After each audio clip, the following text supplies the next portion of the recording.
신약성경 사도행전 13장 22절 다윗을 왕으로 세우시고 증거하여 가라사대 내가 이새의 아들 다윗을 만나니 내 마음에 합한 사람이라 내 뜻을 다 이루게 하리라 하시더니 아멘.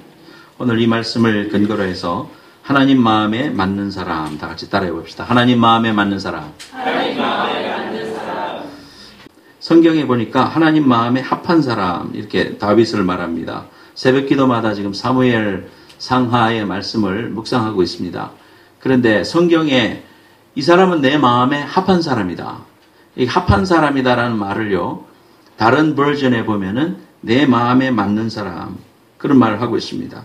내 마음에 합한 사람, 내 마음에 맞는 사람 이런 말을 하고 있습니다. 성경에 이런 말씀으로 말해준 사람이 참 드문데 내 마음에 합한 사람, 내 마음에 맞는 사람 다윗이라고 했을 때는 다윗이 뭔가 하나님의 마음에 맞는 구석이 있는 거 아니겠습니까? 저와 여러분들이 오늘 이 다윗의 말씀을 통해 가지고 우리가 하나님 마음에 합한 사람이 되려면 어떻게 해야 되겠는가? 하나님의 마음에 합한 사람으로 쓰면 하나님이 어떤 복을 주시는가? 이런 것들을 우리가 함께 생각해 보려고 합니다. 어떤 그 양반 집안에 예수를 잘 믿는 양반 집안에 한 이제 며느리가 시집을 가서 아기를 낳았습니다. 그 집에 손이 귀한 집이라 아들을 놓으니까 그것도 아들을 놓으니까 너무 귀한 겁니다. 그래서 아기를 낳고 이제 아기를 잘 이렇게 키우고 있는데 시어머니가 얼마나 귀하겠어요. 와가지고 아기를 늘 봐주고 또 그 며느리 몸조리도 해주고 하는데 어느 날 이제 몸조리가 끝나갈 무렵에 보니까 어떻게 나갔다가 들어오니까 시어머니가 아기가 너무 귀해서 그런지 아기가 울어서 그런지 아기를 갖다가 자기 젖을 물리고 이렇게 있는 모습을 본 겁니다. 그래가지고 눈이 희둥그레졌어요. 아무리 귀해도 그렇지 저럴 수는 없는 것인데 어떻게 하면 좋겠나 말을 못하고요. 너무너무 막 괴로운 거예요. 그래가지고 교회에 갔습니다.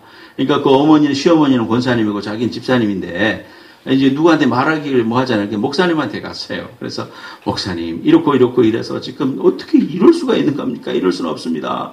아무리 기해도 그렇지요. 그건 아니잖아요. 그러면서 막 그런 게 목사님 참 곤란합니다. 뭐라고 대답하겠어요. 그래서 곰곰이 생각하다가 두 사람을 생각해서 좋은 말씀을 했습니다. 예, 집사님 맛으로 승부하세요. 그랬더니 오늘 저는 말씀의 맛으로 승부하려고 그렇게 썼습니다. 하나님 말씀의 맛이 어떤 사람은 들으면 되게 달다 그러잖아요. 근데 어떤 사람은 참만 오고 힘들다 그러는데 참 여러분들이 하나님 말씀을 달고 시원한 말씀으로 받아서 하나님께서 우리에게 말씀의 귀한 맛으로 우리에게 은혜 주실 때 은혜 받으시고 축복 받으시는 여러분 되시기 바랍니다. 첫 번째로 우리가 이 다윗이 하나님의 마음에 드는 사람이다. 영어로 a man after my own heart 이렇게 표현을 하더라고요. 내 마음에 합한 사람이다. 저 사람 참 내 마음에 드는 사람이야. 이렇게 말할 때 하나님이 왜 그렇게 말했느냐. 첫 번째 원리가 있습니다. 첫 번째 하면 따라하십시다. 하나님 중심의 사람. 하나님 중심의 사람. 예, 사무엘상 16장 말씀을 보면 오늘 이제 저와 여러분이 읽었던 사도행전 13장 22절 말씀이 배경으로 나오는 말씀이에요. 사도행전 13장 22절 말씀을 통해서 구약의 말씀을 인용을 했는데 이 다윗이가 왜 하나님 앞에 그렇게 마음에 합한 사람이었느냐 하면은 하나님 중심의 사람이었다는 사실을 성경은 말해줍니다. 사무엘상 16장 말씀에 보면요. 하나님이 사무엘에게 다윗의 집에 가서 이제 다윗을 기름 부어 세워라. 내가 이 사람을 이제 사울 뒤에다가 왕으로 세울 것이다. 그런 말을 했습니다. 그러면서 그가 말씀하시기를 하나님께서 그는 내 마음에 합한 자다 이렇게 말씀을 해주십니다. 그런 말씀을 하실 때에 사무엘상 16장 7절 말씀에 나는 외모를 보는 것이 아니고 사람의 중심을 본다라고 말씀했습니다. 사람은 외모를 보지 않습니까? 외모도 중요합니다. 외모를 전혀 가꾸지 말라 이런 의미는 아닙니다. 그러나 하나님은 우리에게 있어서 가장 중심을 보시고 우리의 마음의 동기를 더 기뻐하신다는 겁니다. 성경에 보면은 가난한 과부가 하나님 앞에 나와서 엽전 2푼, 하루에 번 돈 엽전 2푼을 하나님께 바치고 눈물로 바치는 장면이 나오고요. 또 하나는 바리새인이 서가지고 사람들 잘 다니는 그런 동리에 서가지고는요. 광장 한가운데 서서 하늘을 우러러서 하나님 감사하나이다. 저에게 하나님 앞에 충성할 수 있는 귀한 은혜를 주셔서 감사하나이다. 저는 일주일에 2번씩 금식을 하고요. 11조를 드리게 해주셔서 감사합니다. 이러면서 하나님 앞에 자기의 하나님 앞에 드려지는 외부적인 모습을 만방에 드러내고 알리는 이러한 일을 할 때 예수님께서 제일 구역질을 한다고 그랬습니다. 예수님이 이 땅에 오셔서 비판했던 세력이 있는데 바리새와 사두개인들입니다. 다 사랑하신 게 아니에요, 여러분.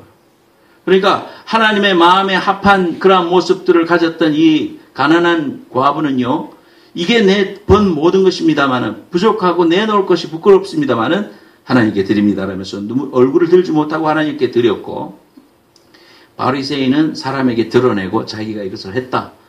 거치대를 기뻐하고, 중심은 하나님을 향하여 서 있지 않으면서 외부적인 이러한 율법 지키는 것, 이런 것만 강조했습니다. 그래서 채소를 기르면 그 채소의 11조까지 드리는 그런 박하의 11조를 드렸다. 뭐 이런 말씀도 나와요. 그러니까 외부적인 어떤 율법적인 외부적인 모습만 드렸지 율법의 정신과 신은 하나님께 드리지 못했다 하면서 예수님께서 비판하시면서 하신 말씀이 뭐냐 하면은 독사의 새끼들아 그랬습니다. 독사의 자식들아. 또 그들의 상을 둘러엎으시고 또 채찍으로 내어 쫓으셨습니다. 그리고 또 하신 말씀이 뭐냐 하면은 회칠한 무덤들아 그랬습니다. 무덤이 밖에는 하얀 회를 칠해서 이렇게 아름다운 모습으로 하얀 봉분이 있지만 그 속에는 송장이 썩는다 이 말입니다. 이렇게 겉과 속이 다르고 마음의 중심을 들이지 못한 채 율법적인 삶으로 살아가는 사람들을 향해서 우리 예수님께서 비판하셨다. 다윗은 그런 사람이 아니었다는 겁니다. 다윗은 마음의 중심이 하나님을 향하여 드리고 있었다는 사실을 하나님이 아셨다는 겁니다. 그래서 하나님이 이 사람을 축복해 주셨습니다. 정말 마음을 사는 게 중요하죠. 우리가 정치를 해도 마음을 사야 되고 목회를 해도 마음을 사야 되고 우리가 형제끼리도 마음을 사야 되고 가족끼리도 마음을 사야 됩니다. 거칠에만 사랑하고 거칠에만 함께하는 그런 모습은 아무 의미가 없어요. 마음을 사야 됩니다. 하나님의 마음을 사는 자, 하나님께 마음의 중심이 가 있는 사람, 이런 사람을 갖다가 하나님이 기뻐하신다. 하나님은 나의 내면, 마음, 중심, 생각을 중요시한다는 겁니다.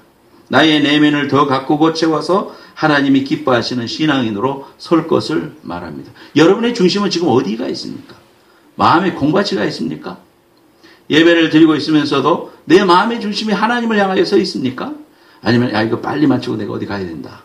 약속을 잡아도 꼭 예배를 마치고 바로 만날 수 있도록 시간을 잡는다든지 이건 마음이 예배에 있는 게 아니죠. 어쩔 수 없는 경우를 제외하고는요. 여러분 예배 시간을 확 지나서 잡아야 돼요. 그래서 내가 온전히 하나님 앞에 예배를 온전히 드릴 수 있는 이런 마음의 중심이 벌써 하나님 앞에 가 있어야 되지 예배를 드리고 나서 뭐 다른 걸 해야 되고 뭐 또 뭐를 해야 되고 이렇게 하면요. 내 마음이 분주해져 가지고 3시만 지나면 엉덩이가 들썩들썩 하는 겁니다. 그래서 빨리 축도할 때 없어져 버리는 거죠. 이러면은 하나님 앞에 우리 마음의 중심을 드리는 게 아닙니다. Good to Great in God's Eyes라는 책이 있어요. 한국말로 번역을 어떻게 됐냐면은 위대함 크리스천의 소명이라는 이 책을 쓰신 목사님은요. 로스게이로스에 있는 벤처 크리스천 처치의 담임 목사님이십니다. 근데 한국에 유명하신 분이에요. 우리 가까이 있는 목사님이니까 여러분 더 관심이 되죠. 그분 이제 설교도 영어로 많이 들을 수 있습니다. 근데 그분이 이 책을 썼는데 한국말로 번역이 됐는데 제가 이제 그 부분을 읽어드릴게요. 우리는 누군가 혹은 무언가에 진정으로 헌신할 때 기꺼이 희생하려 한다. 만일 당신이 진정으로 사랑하고 있는 것이 무엇인지 알고 싶다면 당신의 시간, 에너지, 돈, 그리고 당신의 꿈을 어디에 투자하는지 살펴보면 된다. 우리가 무엇을 바쳐야 하든 그것은 우리가 가장 깊이 사랑하는 것으로부터 자연스럽게 흘러나와야 하는 것이다. 우리가 얼마나 희생하느냐는 우리가 얼마나 사랑하느냐와 정확히 일치한다. 위대한 그리스천은 위대한 희생을 함으로써 위대한 사랑을 입증한다. 이런 말씀을 했습니다. 성경에도 보니까요. 마태복음 6장 21절에 네 보물이 있는 그곳에는 네 마음도 있다 그랬습니다. 여러분의 마음이 지금 어디가 있습니까? 여러분이 무엇을 제일 사랑하십니까? 뭘 보면 안다고요? 내가 어디에 가장 마음이 가 있는가? 그 일을 위하여 사랑하는가? 그리고 제일 많이 돈을 쓰는가? 아깝지 않게 탁탁 나가는 거, 그것 내가 제일 사랑하는 거예요.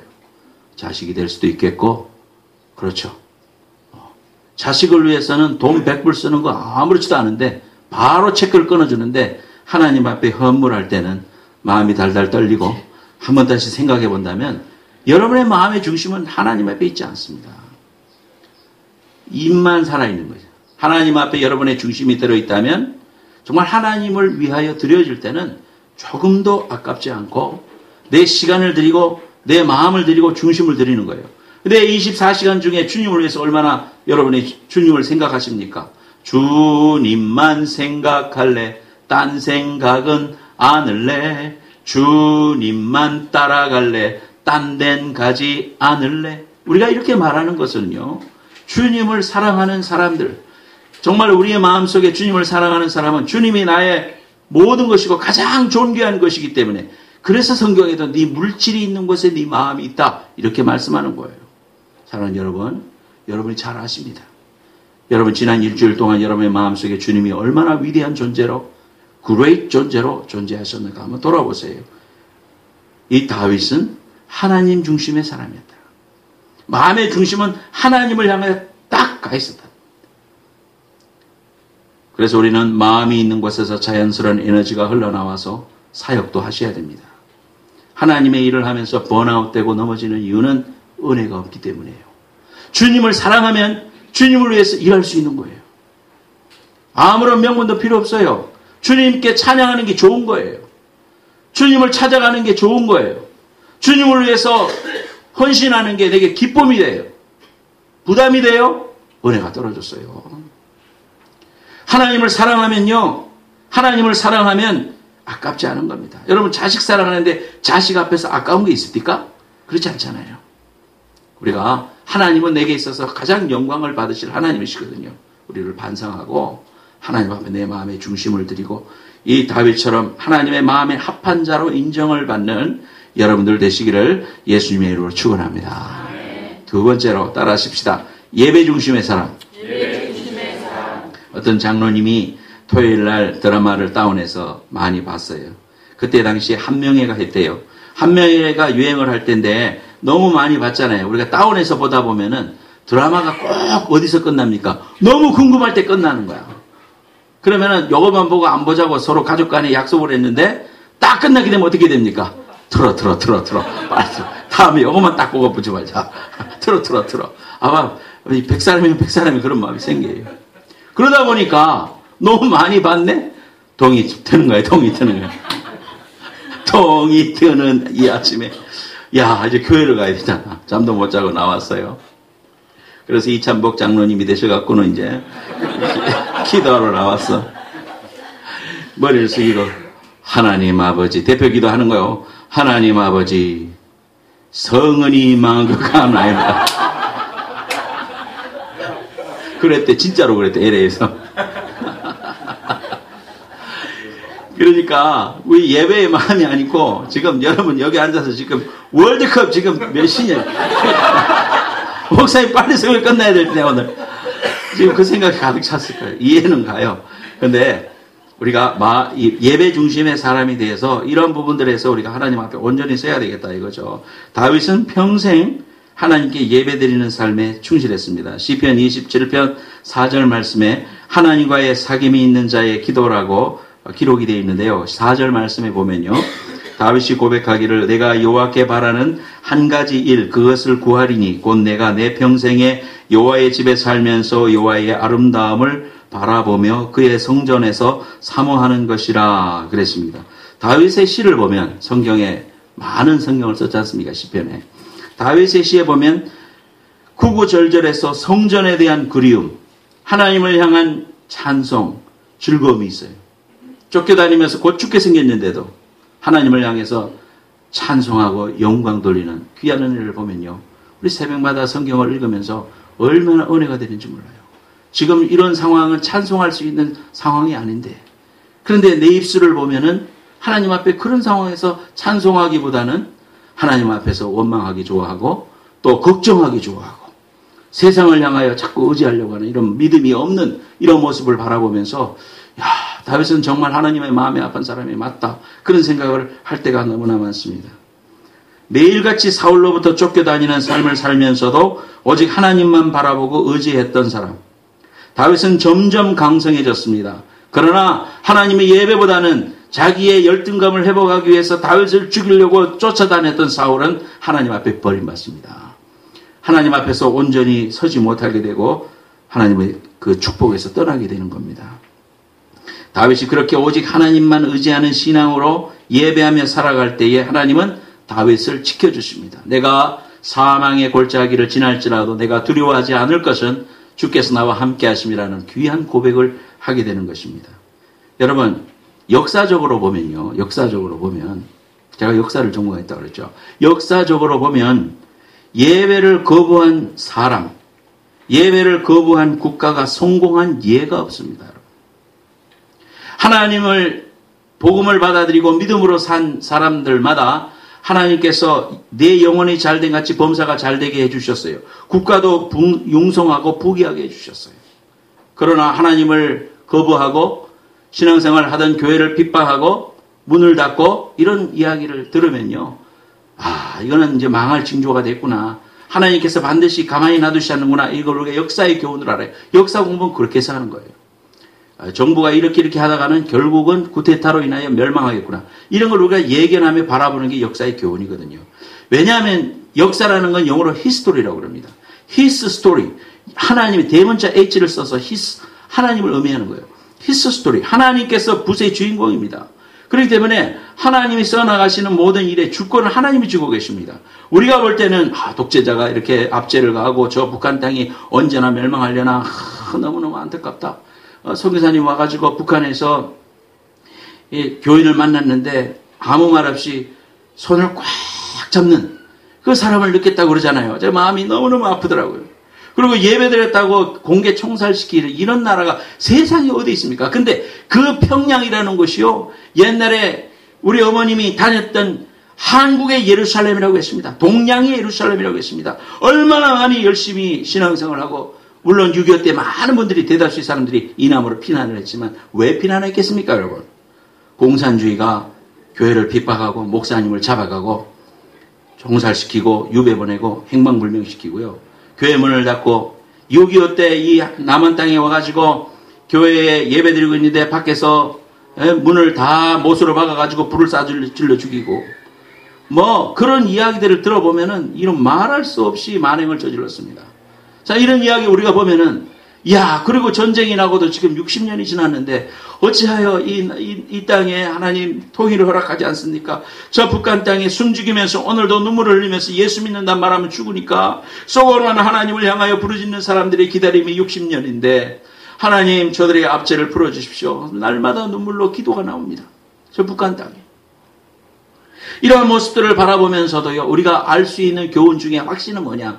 하나님을 예배하는 자를 하나님께서 결단코 실패시키지 않으시고 다윗처럼 하나님께서 높이시고 축복하시고 회복시키시고 하나님의 귀한 은혜로 반전시키시고 역전의 은혜를 주시는 하나님의 은혜가 있다는 사실을 여러분 믿으시기를 축원합니다. 하나님이 살아계시기 때문입니다. 여러분의 생명 걸고 지금 말할 수 있는 게 뭡니까? 하나님 살아계신다.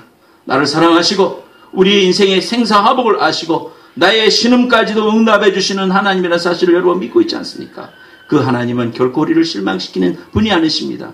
하나님 한 번도 나를 실망시킨 적 없으시고 언제나 공평과 은혜로 나를 지키셨네. 할렐루야. 오 신실하신 주, 오 신실하신 주 부를 때 우리가 눈에 눈물이 나는 것은 하나님은 신실하신 하나님이시고 우리의 역경과 아픔을 아시고 아무도 모르겠지, 아무도 내 이 아픔을 모르겠지라고 여러분 고백하지 마세요. 주님은 아십니다.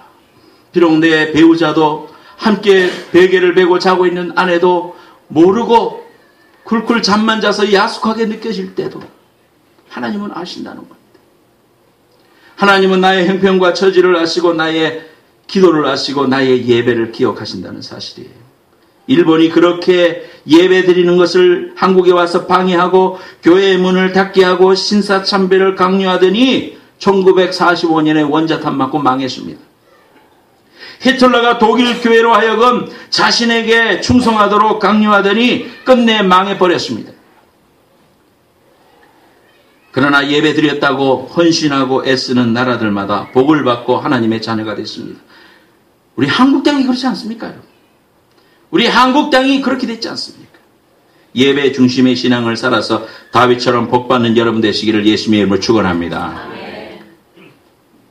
엄마와 아들이 있었어요. 공부를 정말 못하는 아들에게 화가 난 엄마가 꾸중을 했습니다. 아니, 넌 누구를 닮아서 도대체 그렇게 공부를 못하냐? 제발 책상에 좀 앉아라. 공부를 좀 해라. 그래서 아들은 미안한 후색이 하나도 없이 오히려 당당하게 말했습니다. 엄마는 에디슨도 몰라. 에디슨은 공부는 못했어도 훌륭한 발명가가 됐어. 공부가 인생의 전부는 아니잖아. 부해봐서 열받은 엄마가 아들에게 소리쳤습니다. 에디슨은 임마 영어라도 잘했잖아, 임마. 여러분, 뭘 잘합니까? 뭐를? 신앙생활하면서 뭘 잘하고 있어요, 지금? 예배 시간에 일치오기를 잘해요. 헌신을 열심히 합니까? 한번 반성을 하자는 겁니다. 저도 반성하고 여러분도 반성해서 우리의 예배 시간 중에 하나님의 은혜가 충만히 임해서 다윗처럼 복받는 여러분 되시길 바랍니다. 행복한 교회의 목적과 사명 선언문이요, 웹사이트에 보면 있습니다. 제가 한번 읽을 테니 여러분이 따라하셔요. 행복한 교회의 목적은 주님이 주신 지상 명령을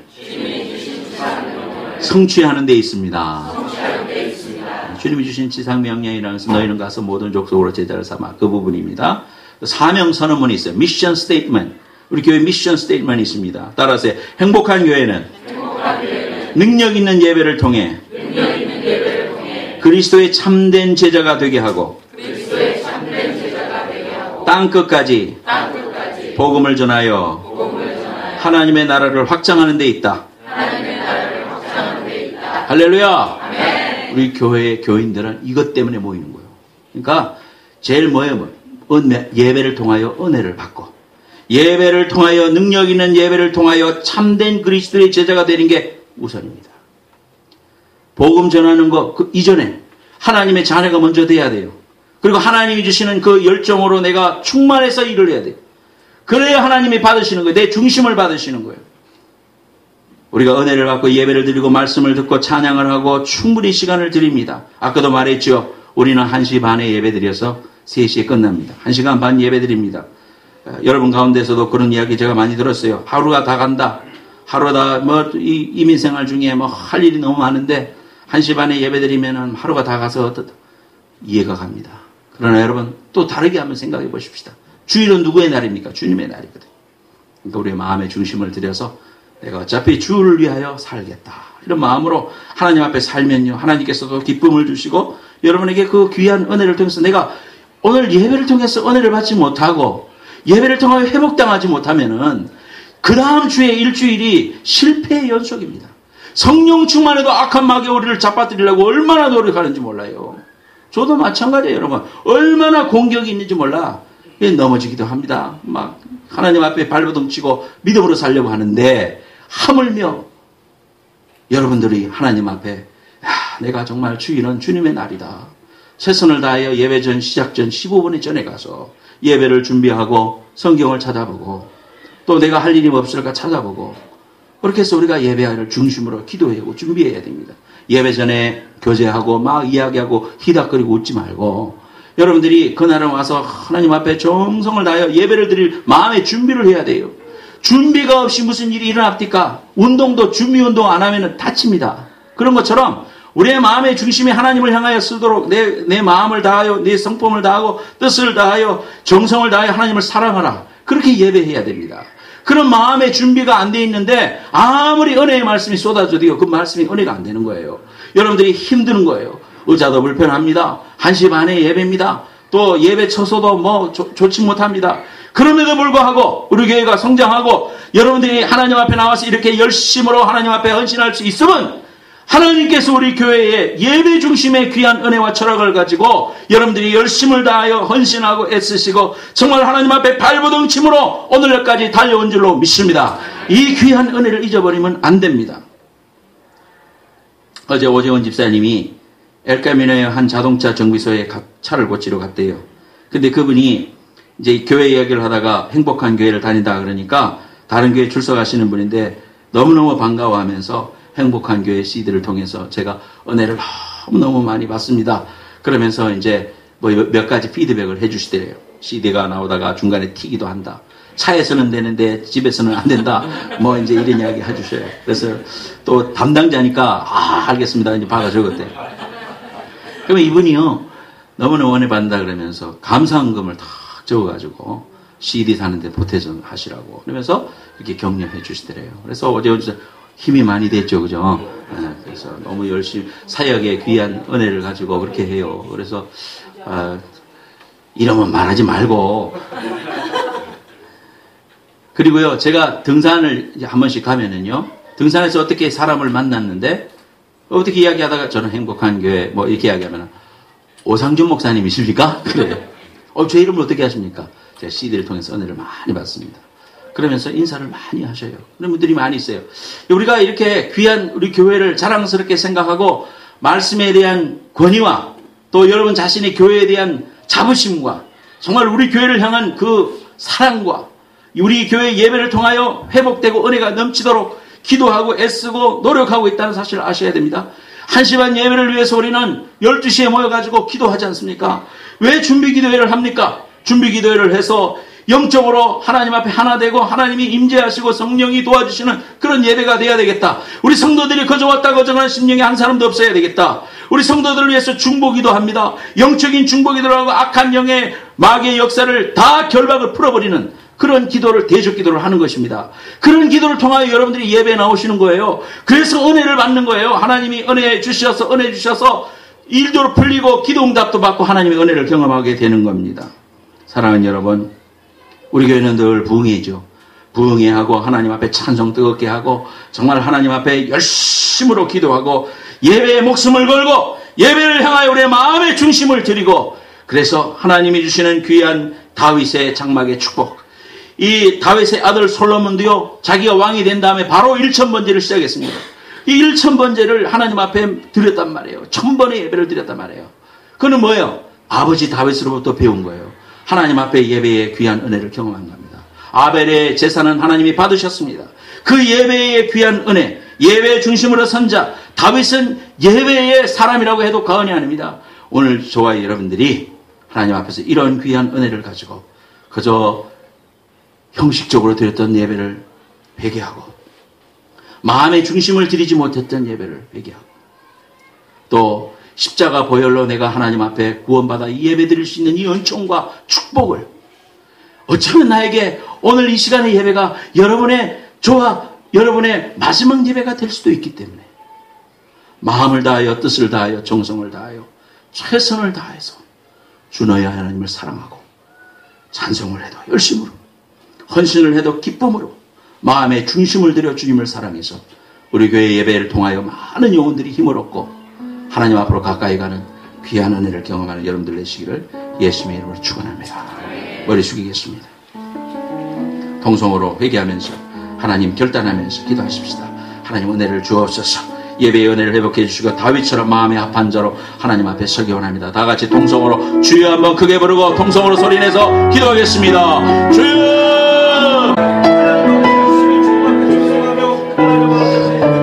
여러분이 가진 찬송 같이 부르겠습니다. 주님이 주신 땅으로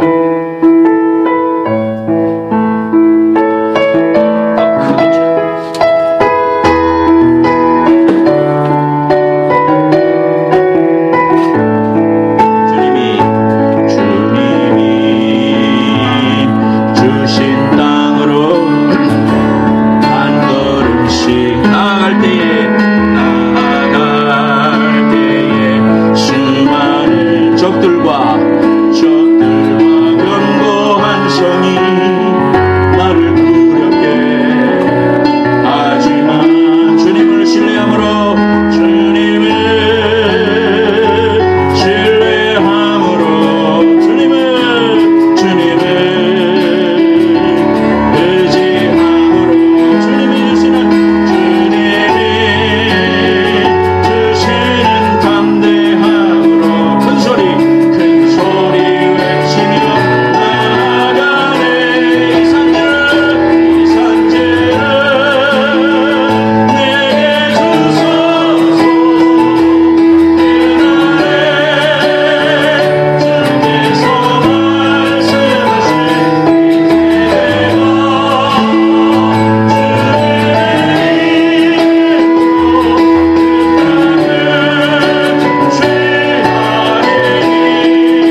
같이 자리에서 일어나겠습니다. 한 번 더 기도할 때에 하나님, 우리가 세상을 바라볼 때는 두렵고 떨립니다. 그러나 하나님, 나는 예배 중심, 하나님 중심, 마음의 중심이 하나님께 있는 사람이 돼서 두려워하지 말고 믿음으로 저 땅을 취하고 하나님이 약속해 주신 그 땅과 그 나라를 하나님 붙잡는 주의 백성들이 되게 해달라고 기도하시면서 여러분의 아픈 거 손 얹고 가슴에 손 얹고 성령 충만 달라고 이 시간 다시 한 번 더 기도하겠습니다. 걸어가신 하나님 아버지 주시옵소서. 손 얹기 바랍니다. 아픈데 손 얹기 바랍니다. 하나님 아버지 간절히 간구합니다. 이 시간 주님의 채찍에 맞음으로 우리가 나음을 입었다고 하셨습니다. 이 시간 주의 피 묻은 손으로 만져주시옵소서. 하나님 아버지, 우리의 병마를 이기시고 모든 사탄의 괴계를 결박하시며 승리하신 예수 그리스도의 귀한 능력을 믿사오니 하나님 아버지, 모든 병마는 이 시간 나사렛 예수 이름으로 명하노니 떠나갈지어다. 모든 두려움과 열등과 나를 괴롭히는 하나님의 약함, 하나님의 주님 앞에 맡깁니다. 하나님 이 시간 찾아오셔서 주의 피 묻은 손으로 만져주시고 치유하여 주옵소서. 내 속에 있는 하나님 연약한 부분은 예수의 능력으로 온전케 될지어다. 하나님이 주시는 귀한 은혜로 오늘도 승리하기 원합니다. 하나님의 정계에 있는 선교사님 발을 밟고 나가는 곳마다 이 산지를 내게 주셔서 고백했던 귀한 고백처럼 하나님의 귀한 영광과 은혜를 맛보는 주의 백성, 주의 은혜, 주의 축복, 주의 귀한 사역이 될 수 있도록 축복하여 주옵소서. 지금은 다시 오실 예수 그리스도의 은혜와 하나님 아버지의 만극하신 사랑과 성령님의 감화 감동하심이 오늘 하나님 앞에 믿음으로 결단하며 예배자가 되고 마음의 중심을 주님 앞에 드리며 승리하기를 원하는 모든 성도들의 귀한 마음과 결단과 저들의 가정과 비즈니스와 기도 제목 위에 이제로부터 영원까지 함께 해주시기를 간절히 축원하옵나이다. 아멘.